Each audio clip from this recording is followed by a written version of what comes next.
বাংলাদেশের প্রত্যেকটা মানুষের কাছে অর্থনীতির সুফল প্রত্যেকটা মানুষের বাড়ি বাড়ি যাবে। তাই বাংলা সার্বিক এখানে মিলে দিই, ঠিক আছে না? আচ্ছা, বাঁশখালীর দাবি দেওয়া একজন তো বাঁশখালীর এই বর্তমান সরকার, বর্তমান প্রধানমন্ত্রী জনাব তারেক রহমানের রাজনীতি কমপ্লিটলি ভিন্ন ধরনের রাজনীতি। এই রাজনীতি আর দেখুন না, গোড়া বাংলাদেশের যুব সমাজ, শিশু, মহিলা,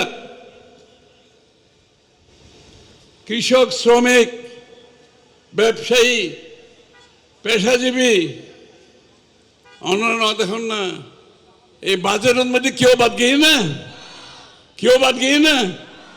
প্রত্যেকটি মানুষের সমস্যা মাননীয় প্রধানমন্ত্রীর কাছে জানা আছে এবং প্রত্যেকটা মানুষের জীবন ধারণ জন্মোত্তর মৃত্যু পর্যন্ত রাষ্ট্রের দায়িত্ব কেন পালন করতে হবে।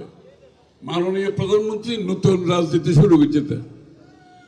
ওই ফুলের রাজনীতিতে দেশ চলছিল তো, এখন নতুন রাজনীতি, নতুন চিন্তা, নতুন ভাবনা। কারণ বিশ্ব বদলে গিয়ে এখন এই নতুন চিন্তায় বাংলাদেশ গড়ার যে কাম শুরু হই, ইনশাআল্লাহ বাংলাদেশের প্রত্যেকটা মানুষের কাছে অর্থনীতির সুফল প্রত্যেকটা মানুষের বাড়ি বাড়ি যাবে, প্রত্যেকটা মহিলার ঘরে ঘরে যাবে। ওনারা গ্যাপ হইন না, মাইফল মহিলা কার্ড ফাইন না, ফ্যামিলি কার্ড ফাইন না, আজ নফন ফ্যামিলি কার্ড আই।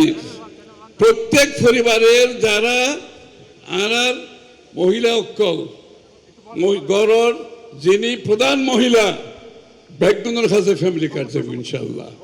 কৃষকলের কাছে কৃষি কার্ড যাব। আর আলে মোলামাল্লাহ বলি আলাদা বাতা দেওয়া হই এবং চিকিৎসা সর্বস্তরের মানুষের চিকিৎসা দেওয়া যায় বিনা পয়সায়। শরীর খারাপ না হইলে যত ব্যবস্থা তার ব্যবস্থা করা যায়। শিক্ষা স্বাস্থ্যের খাতে সবচেয়ে বেশি বরাদ্দ দেওয়া গিয়ে, ঠিক আছে না? সবচেয়ে বেশি বরাদ্দ। কারণ শিক্ষা স্বাস্থ্য হচ্ছে মানুষের মূল খরচ। শিক্ষা স্বাস্থ্য খরচ কমে গেলে এবং ফ্যামিলি কার্ডের টেয়া ফেলি, কৃষক কার্ডের টেয়া ফেলি, ওরা করে টেয়া ফেলি, আর কেউ বাকি থাকিল না। প্রত্যেকটা মানুষের কাছে উন্নয়নের ছোঁয়া, দেশের উন্নয়নের যে ভাগিদার, যে বাংলাদেশের প্রত্যেকটা মানুষ মাননীয় প্রধানমন্ত্রী চিন্তার রাজনীতির মধ্যে ইভেন্টে ব্যাখ্যানের উদ্ধি প্রত্যেকটা মানুষের লাগে।